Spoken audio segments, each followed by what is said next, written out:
பிரியமான அன்பு சகோதர சகோதரிகளே, என் ஆண்டவராக இயேசு கிறிஸ்து நாமத்தாலே நன்றிகளும் ஸ்தோத்திரங்களும் ஏறெடுக்கிறோம். கர்த்தர் உங்களை மேலும் மேலும் ஆசீர்வதிப்பாராக. இன்றைய செய்தியை பார்க்கும்போது சங்கீதம் 121 சங்கீதத்தில் இஸ்ரவேலின் தேவன் உறங்குவதுமில்லை தூங்குவதுமில்லை என்று சொல்லி ஒரு சின்ன செய்தி தான். இந்த இஸ்ரவேலின் தேவன் ஏன் உறங்குவதில்லை, ஏன் தூங்குவதில்லை என்று சொன்னால், இந்த உலகத்தில் இன்றைக்கி இந்தியாவிலேருந்து இந்த செய்தியை பகிர்ந்து கொள்ளுகிறோம், இந்தியாவில் தமிழ்நாட்டிலேருந்து செய்தியை பகிர்ந்து கொள்ளுகிறோம் என்று சொன்னால் இது பகல். வேறு ஒரு பகுதியை பார்க்கப்படும் போது அது இரவாக இருக்கும். எப்படின்னு பார்த்தீங்கன்னா, இதுக்கும் அதுக்கும் வித்தியாசத்தோடு இருந்தாலும் ஒரு பகுதியில் உறங்கி கொண்டிருப்பார்கள், ஒரு பகுதியில் இன்றைக்கி நான் பேசி கொண்டிருக்கிறேன். அப்போ எந்த நேரமும் ஆண்டவரை கூப்பிட ஒரு சத்தங்கள் உருவாக்கி கொண்டே இருக்கும். அதுக்கு தான் ஆண்டவர் சொல்கிறாரு, இஸ்ரவேலை காக்கின்ற தேவன் உறங்குவதும் இல்லை தூங்குவதும் இல்லை. அப்போ எல்லா சூழ்நிலையிலிருந்து ஆண்டவர் நம்மளை விடுவிக்கும்படியாக காத்து கொண்டிருக்கிறார்.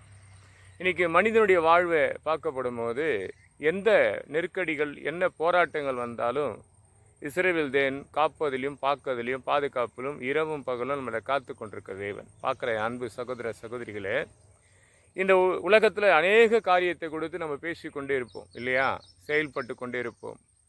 அநேக காரியத்தை கொடுத்து என்ன செய்வோம் என்ன செய்ய போகிறோம் என்ற காரியங்கள் நமக்கு தெரியாது. ஆனால் சில ஆலோசனை ஆண்டவராக இயேசு கிறிஸ்துவில் அர்ப்பணித்து கொடுக்கும்போது தான் அந்த ஆலோசனைகள் சரியாகவும் அது நேர்த்தியாகவும் அழகாக இருக்கும். அதாவது ஆரம்பத்தில் தாமதித்தாலும் முடிவு அது சம்பரமாக கர்த்தர் மாற்றி கொடுக்கிறவராக இருக்கிறார். இன்றைக்கி பரிசுத்த ஓய்வு நாள். இந்த நாட்களில் என்ன நடக்கும் என்று சொல்லி பார்க்கப்படும் போது, நாளை 1ஆம் தேதி இல்லையா, நாளை என்ன நடக்க போகுது என்று குறித்து தேவன் சொல்லக்கூடிய காரியம்தான். அப்போது இஸ்ரவேலின் காக்கிற தேவன் உறங்குவதுமில்லை தூங்குவதில்லை என்று சொன்னால், உன் விண்ணப்பத்தை இந்த உலகத்தில் இருக்க அநேகர் விண்ணப்பங்களிலேயே கண்ணீரையும் சஞ்சலங்களையும் போராடி கொன்ற மக்களை விடுவிக்க எப்போதும் தேவன் உறங்காமல் தூங்காமல் காத்து கொண்டிருப்பார். இன்றைக்கி அநேக காரியத்தை கொடுத்து தேசத்தில் பார்த்தீங்கன்னா பலவிதமான குழப்பத்தோடு இருப்பாங்க மனிதன். இந்த குழப்பங்கள்லேருந்து விடுவிக்க கர்த்தரை தவிர நமக்கு யார் இருக்கிறாங்க? ஒருவரும் கிடையாது. ஏசாயா புத்தகத்தை படிக்கப்படும் போது 43ஆம் அதிகாரத்தில் 2ஆம் வசனம் படிக்கப்படும் போது, நீ தண்ணீரில் கடந்து போனாலும் நான் உன் கூடவே இருப்பேன், நீ ஆற்றை கடந்தாலும் அது நீ முழுக போவதில்லை என்று, அக்கினியில் நடந்தாலும் அது என்ன பண்ணல பற்றி எறிவதில்லை என்று சொல்லி தேவன் நமக்கு சரியான ஆலோசனையும் கொடுப்பார். அப்போ நம்ம எந்த இடத்துல கடந்து போனாலும் அந்த இடத்துல நம்மளை பாதுகாக்கிற தேவன் உறங்காமல் தூங்காமல், நீ தண்ணீரே கடந்து போனாலும் அது என்ன பண்ணாது, நீ அதுலேருந்து விழுந்து போக மாட்டேன், ஆற்றுல கடந்து போனாலும் முழுகி போக மாட்டேன், அக்கறை நடந்து போனாலும் எரிஞ்சு போக மாட்டேன் என்று சொல்லி ஆண்டவர் பார்க்குறார். அப்போ இப்படிப்பட்ட ஆண்டவராக இயேசு கிறிஸ்து நம்ம என்ன பண்ண மாட்டோம்? அர்ப்பணித்து ஒப்பு கொடுக்க மாட்டோம். தன்னுடைய குடும்பத்தை நம்ம அர்ப்பணிக்க மாட்டோம், நம்முடைய வாழ்க்கையை அர்ப்பணிக்க மாட்டோம், நம்முடைய ஆவி ஆத்மா சரீரத்தை அர்ப்பணிக்க மாட்டோம். அப்போ ஆண்டவராக இயேசு கிறிஸ்து நம்ம விரும்புவதை செய்து முடிக்கிற தேவனாக இருக்கிற அந்த தேவனுக்காக நம்ம என்ன செய்ய போகிறோம், இனிமேல் என்ன பண்ண போகிறோம் என்று கொஞ்சம் தீர்மானித்து பாருங்கள்.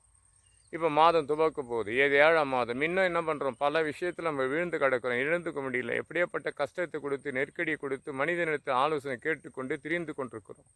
ஆனால் கடவுளிடத்தில் நம்ம அர்ப்பணிக்கிறோமான்னு கேட்டால் கிடையாது. ஆனால் இஸ்ரவேல் காக்கிற தேவன் உறங்குவதுமில்லை தூங்குவதில்லை என்று சொல்லி நம்ம என்ன உறங்காமல் தூங்காமல் கத்திரிடத்தில் நம்ம முறையிடுவது. ஆனால் ஆண்டவர் பார்த்தினா நம்ம முறையிட்டாலும் முறையிடாத போனாலும் நம்மளை கண்மணி போல தேவன் காத்து கொண்டிருக்கிறார்.